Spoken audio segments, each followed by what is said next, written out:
Bienvenue dans le blog audio d'accompagnement du masculin. Père était très autoritaire. Hier soir, un des participants du groupe de parole a évoqué l'autorité de son père et l'oppression qu'elle a fait peser sur son enfance.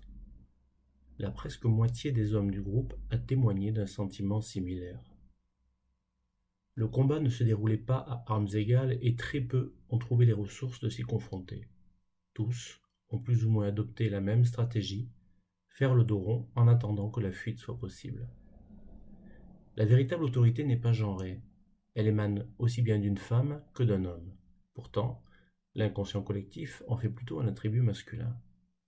La période étant propice aux changements de regard et autres remises en cause de stéréotypes, mettons sur table cette répartition caricaturale, l'amour à maman, l'autorité à papa. L'autorité est un pouvoir dont nous sommes friands comme de tous les pouvoirs. Elle peut être légitime et aidante ou usurpée et asservissante. Mais dans une loi des hommes faite par les hommes, légitimité et usurpation deviennent vite synonymes. En hériter uniquement sous le prétexte d'être un homme la classe potentiellement dans la deuxième catégorie, d'autant plus dangereusement que nous détenons déjà de nombreux autres pouvoirs. Il est particulièrement difficile de lutter contre l'autorité d'un père ou d'un mari dont on reçoit subsistance, porte le nom, et que la société investit de tout pouvoir de représentation et de décision sur notre existence.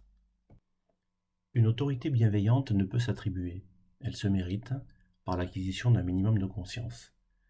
Celle côtoyée dans les sphères professionnelles et même personnelles a donc plus souvent vocation à dominer qu'à élever l'autre. Sa nocivité est d'autant plus grande qu'elle impose les idées et les valeurs de piètre qualité auxquelles la force est nécessaire.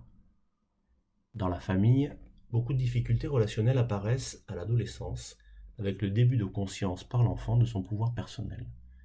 Il est dans l'ordre des choses que le premier usage qu'il en fasse soit de se dégager de ce qu'il perçoit comme oppressant. Si vous n'avez pas choisi le bon camp, si votre autorité de père n'a pas été accompagnante ou qu'elle n'a pas été reçue comme telle, les problèmes relationnels seront à la hauteur et un conflit va naître dont personne ne sortira vainqueur. Qu'il perdure ou pas va en grande partie dépendre de vous.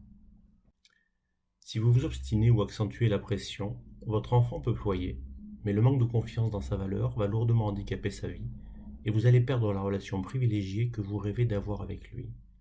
Le cercle du mépris sera amorcé. Si vous prenez votre part de responsabilité dans sa révolte, si vous lui montrez le respect qu'il mérite et tout ce qui fait de lui un être unique, c'est lui qui remettra entre vos mains le trésor dont vous rêvez, la reconnaissance de votre autorité pour l'aider à avancer dans sa vie. Le cercle vertueux du respect sera amorcé. Enfant, vous avez le droit d'attendre de votre parent un accompagnement aimant, synonyme de respectueux. C'est la normalité.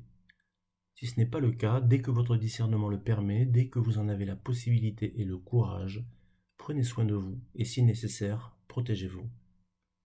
La fuite ne peut être qu'une solution d'urgence. Jamais elle ne guérira les dégâts causés. Elle les laissera plutôt s'enquister.